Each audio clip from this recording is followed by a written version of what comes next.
On the second episode about Connect, we dive deeper into Chaz's keynote presentation, and we find out what the Titanic and the economy have in common. Join us on this episode of Word of Mouth. Get ready to improve your mindset, increase your skill set, and expand your network. Follow along as the CEO of Master Networks brings you over a decade of business networking experience. Welcome to Word of Mouth with Chaz Wilson. So in part one of this episode, we had touched very surface level on your keynote, and we were referenced diving deeper in part two. Yeah. So let's dive deep. All right. What do you want to know? Where did the inspiration to link the entrepreneur's experience with Titanic come from? So this was day one, and I'm always like, I put a ton of effort mentally and emotionally into day one because I know it sets the tone for the whole event. Mm-hmm. So it was just really tough. And again, you recall, and you've now probably gotten used to this, but it takes me, I kind of wait till the last minute to some extent because I really want to feel what's timely, what's going on. But anyway, to kind of answer the question, I was listening to a gentleman, Brad Wilcox, who was talking about the Titanic and getting in the lifeboats and so forth, and it was the inspiration to the framework. That was the only thing I really took from his thing that I transferred over.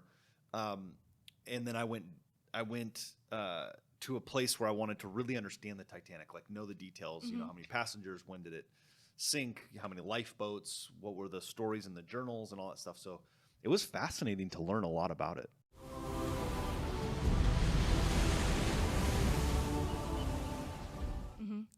I feel like this is going to sound so stupid, but I feel like there's a handful of us that went through a Titanic phase in our childhood. I was one of those children. Yes. What do you mean? Like, love the movie? It wasn't even the movie. It was just the Titanic in general. Yeah. So I rented, all the movies about it, like documentaries. I checked out all the books in the library about it. So yeah, that resonated with me, that aspect of it. I remember hearing a story about a guy who, Peter Shankman, I think it was, like when he was talking about when the internet first came out in the movie and all this stuff, and when the movie hit, and he's like, how could I capitalize on this? So he went and made some shirts that said, it had the Titanic sinking, and it said, it sank, get over it, like because of the big hype of the movie. Yeah.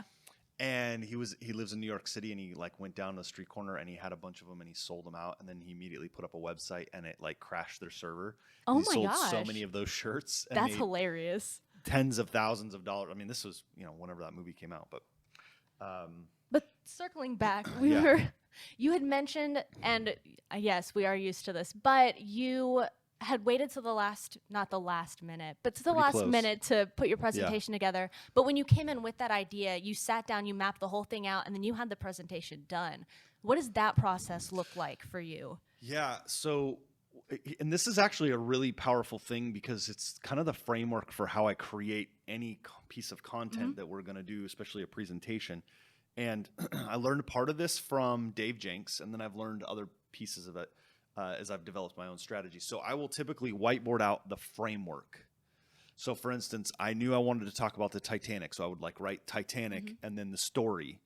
And then what I would do is then go, what are the key points? And I usually try to keep either an acronym or, what are the 8 things that I need to learn from this, right? If you think about 5+1, 5 business disciplines, 1 master skill. Gotcha. In the intro, there's the 8 truths of the entrepreneur. So I try to keep that as a simple way to learn.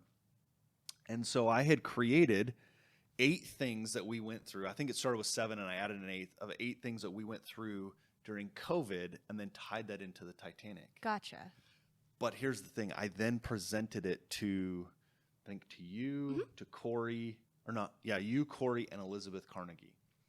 And I got some feedback. And Elizabeth Carnegie said to me, and this is why when you present and you create something, you need feedback. So I presented it to Elizabeth Carnegie, and she said to me, this feels a little bit like, look at me, here's what I did. And I was like, okay. Like, now one could get offended by that. It wasn't my intent of the presentation, and she knew that. So she said, how do you make it about the people in the audience? And so I had 8 things that we had done, and I went back and I changed them. They ended up being the same points, if you will, but I changed the way I delivered them. So for example, the first one was, I don't remember what it originally was, but what I changed it to was, assume control. Right? So if the Titanic's sinking and you're the pilot, what do? You assume control. I've referenced the movie Sully, when Captain Sullenberger's plane. Well, as soon as the engines went out, the co-pilot, he said to the co-pilot, "It's my bird," meaning I assume control. And so that way, I changed from I think originally it said lead. Maybe this thing was just lead. And now it's no, assume control. It was a more powerful thing. Gotcha. Anyway, I don't want to drag that point, but her point was very important, that I needed to change the direction of where I was going, and so I did. What kind of feedback have you gotten on the presentation that you gave at Connect? Aside from, and we referenced this in the first episode, the technical issues that we had. Yeah, so if you didn't watch part 1, go back and watch it, because I had the trifecta of technology challenges in my... And so, I've had some feedback on it, not as much as I probably would have hoped for because of the technology distraction. But the feedback was positive. And, it was interesting. I got goosebumps when I realized this. I was doing the research on the Titanic, and I found a newspaper clipping that said it sank on April 15th. And that was the day I was on stage, was April 15th. And I brought that up in my thing. So it was 100 and now I got to do the math. I think it was 109 years to the day. That gave me goosebumps. I'm I am definitely supposed to talk about this. It was 109 years to the day that the Titanic sank, for me being on stage. That's crazy. I didn't realize that. Yeah. No, I missed part of your keynote because I was running back and forth between the green room and the backstage area. So having those recordings has helped a lot. Yeah, April 15th, 109 years ago to the day the Titanic sank. And the point of and if you're not part of Master Networks or you weren't there and haven't watched it, the point I was making and that Brad Wilcox had shared was when the Titanic, the original boats were made as one compartment, and the Titanic's sort of revolutionary engineering was that it had multiple compartments. And up to 4 compartments could literally fill with water and it wouldn't sink. Which is what made it the unsinkable ship. Right. So it was deemed the unsinkable ship. So this is the ship they say is unsinkable. It is unsinkable. God himself could not sink this ship. And so when it struck the iceberg and ripped a hole through the side of the hull, nobody panicked. Except the crew. Now, in the movie, they make it seem like the crew's aloof and they don't know what's going on, but that's not the case.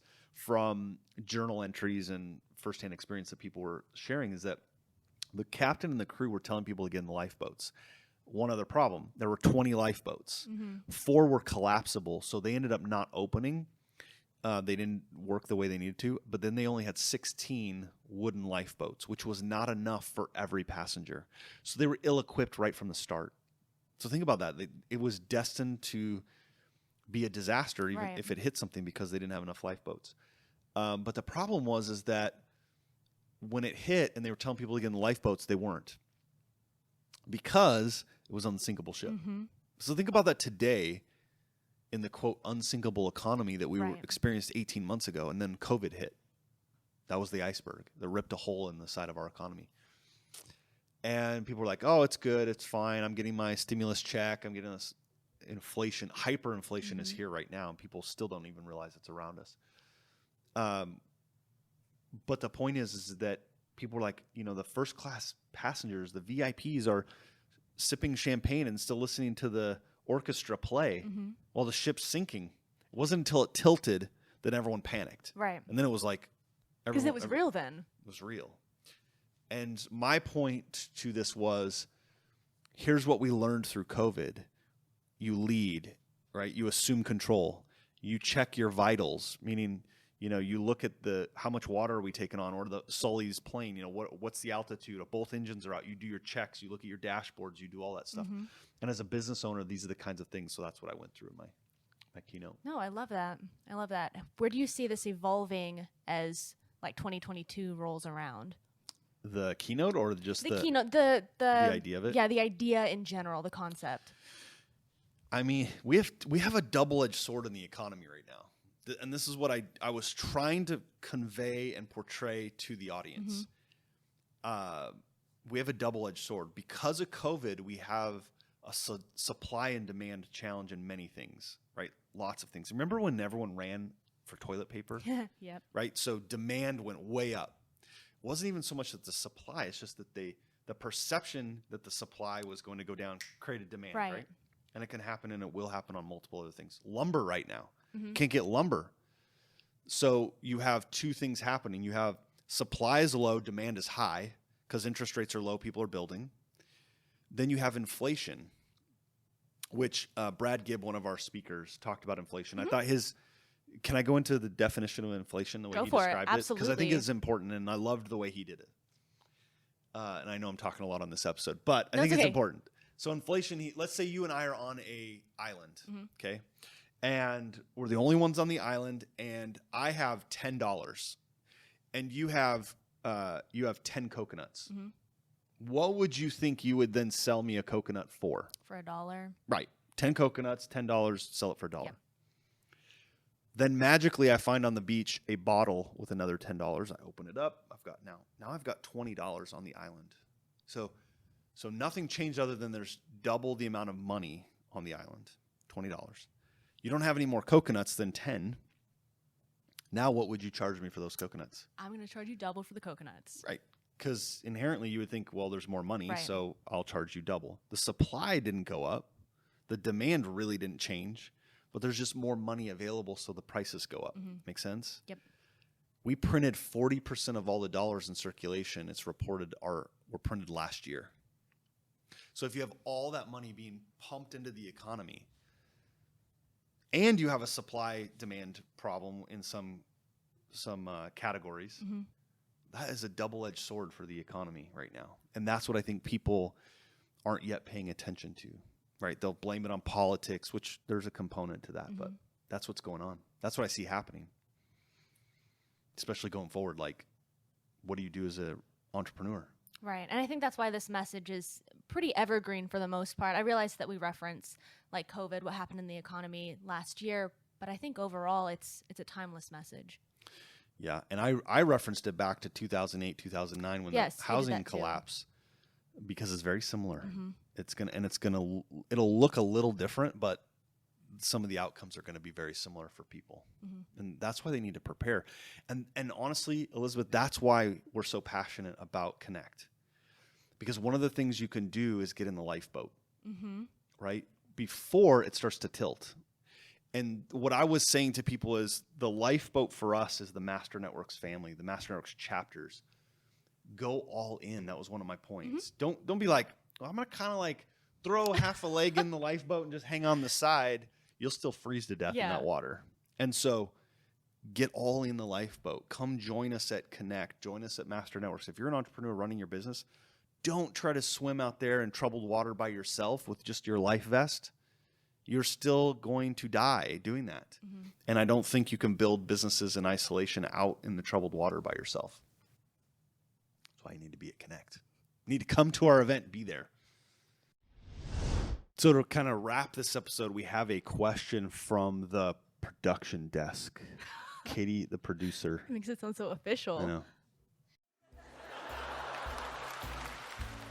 Do you prefer to drive, or would you rather be a passenger, and why?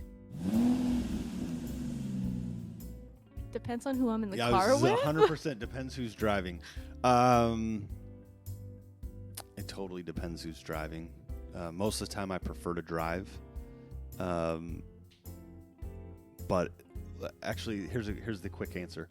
Most of the time I prefer to drive, unless it's during the workday and I still have work to do, then I prefer to just keep working. Oh, that's productive. Yeah. I'll be the first to say that I'm not the best driver, but I am a better driver than some people that I know. So I would prefer to be in the driver's seat with them. Are we naming names? No, we're not naming names. I'm not about to name names. I just wondered where we were going with that. No, but yeah, it depends on who I'm in the car with. Not so I can, get work done. But see, I'm in the middle of my 16-year-old daughter doing all her driver stuff, and that is like, no, that is so nerve-wracking. Oh gosh, I can imagine. Are you teaching her how to drive, or is she at like a school and doing? So she did all that, and then as a parent, you have to go in the car and like you have to do so yep. many hours of driving. Yeah. But here's the hard part, and I learned with my son. Like I think with my son, I kind of like quickly reacted to stuff, and then that made it harder and nervous. Like, you know, like move over, like slow down, speed up, like all that stuff, and then it just makes him nervous and me nervous. And so with my daughter, I've tried to just like really just keep my mouth quiet. And then after the fact, when they say, hey, did you see where that car was or whatever? And it's so hard. That's just a part of life I dread. Oh, gosh. It's so tough. I don't look forward to that. No. Next week on Word of Mouth. You have to really look at who's giving the negative feedback and the criticism.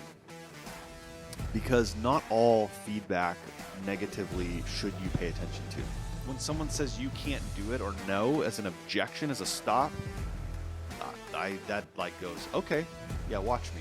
So they can't sell me anymore because 3 weeks I can't get in at all. They have no openings for 3 weeks. So what am I forced to do? Find another place. Find another place.